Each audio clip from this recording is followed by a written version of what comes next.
It shows up in all sorts of businesses. And there's kind of like from a business owner perspective, you could either view cultivating talent as a goal of like, I want to build really, really good talent, but I want them to stay in shop. Like they have to stay here.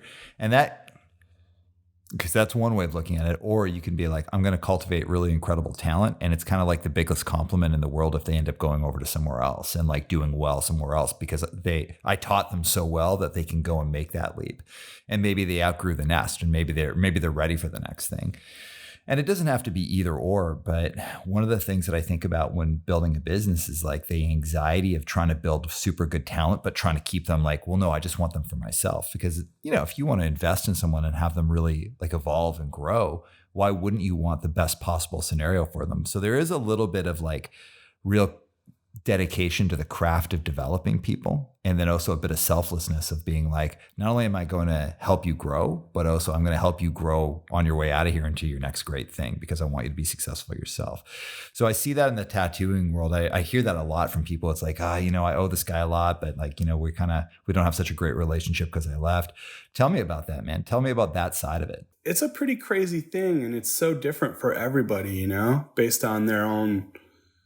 I feel like back all the way to the way their parents were to them when they were a child, For example, the guy who taught me to tattoo, I've known him since I was 6 years old.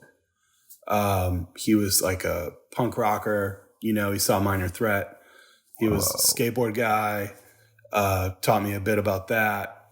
He's the first person I called when my mom died. You know what I mean? He talked to me about some really lofty concepts of heaven and hell and death and dying, and at 15, it really like gave me a lot of perspective, And so I always wanted to be a tattooer ever since I saw him tattooing in this old Thrasher magazine that had a tattoo special. It just was like, this is what I want to do. But I never wanted to tell him that because I had too much respect for him. I couldn't just be like, hey, I want to do what you do.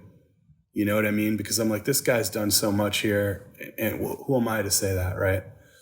But eventually the conversation came up. I started tattooing. But then I always felt like, okay, he didn't put this pressure on me, but I always felt like I needed to make him proud. Even when we had a falling out, I felt like I needed to do and push myself, my career, my tattooing, whatever, to the farthest limits in hopes that he would be proud of me in some way. Which is weird because I've never really given much of a shit about what anybody's thought, but I respect the bigger picture of this thing. It's, he gave me this gift, even though he didn't know he was necessarily giving it to me.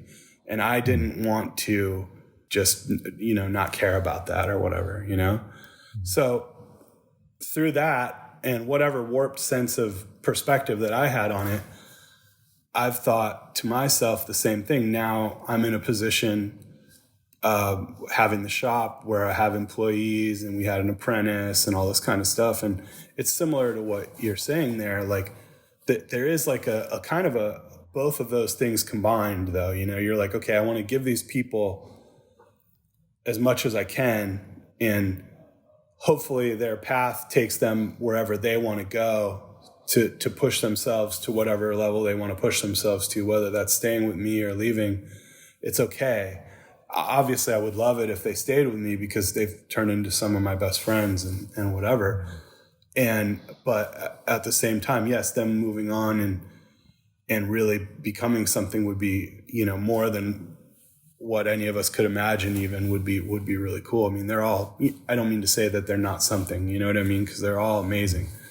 It's kind of, it is weird like that. You want both, I hope I answered that question well. Yeah, you hit it. And because it's a tough question. Like, when you invest in people, like I think a lot in my industry, because what I do is so specific, and what I've developed for the company is like, it's kind of, I don't want to say it's like super unique, but I have a very specific style of how I do things. And that's why I've been able to build up the company. So when I teach people things, I'm always a little like, this is this thing I came up with. At the same time, like, I care about people, and I want them to do a good job, and I want them to feel empowered. And I don't want anyone to leave, but you know what? If someone left and it was because they had kind of outgrown the nest and they were ready for the next thing. Like, man, that's a huge success. And I'd be sad about it. And I might be a little nervous that they might become my competition. But at the same time, you got to respect that you did a good job helping someone evolve and change and grow, and that they have the guts to go on to the next thing. And I think that's cool.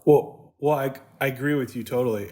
I think the thing is like, I try and give the people that are at my shop, okay, everything that I have in whatever way that is, whether it's, artistic, life advice, the way to deal with people, anything, just, little things, the little tiny things in life that are the chain of events to other whatever.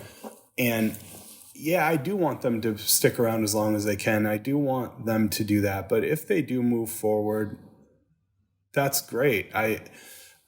It's not the end of what I'm learning and growing to be as myself either. So I don't have that kind of, oh shit, they're leaving with what I've given them and whatever might happen. It's like, well, that's cool, but I'm still evolving too, right? I'm still going to come up with new ideas. I'm still going to come up with new things. And as much as I don't want anybody to leave, when they leave, it's even a bigger kick in your butt to go, well, okay, I have to come up with more stuff. I can't just be me and that's it. Like, you don't want to just be, you don't want to write your book and just be the book, because you just go on a shelf and nobody reads you anymore. You know what I'm saying? So you have to keep writing. You have to keep doing and being and whatever, or if you're gonna end your book, you got to recognize that you retired. Yeah. Man, I love that. That was super powerful.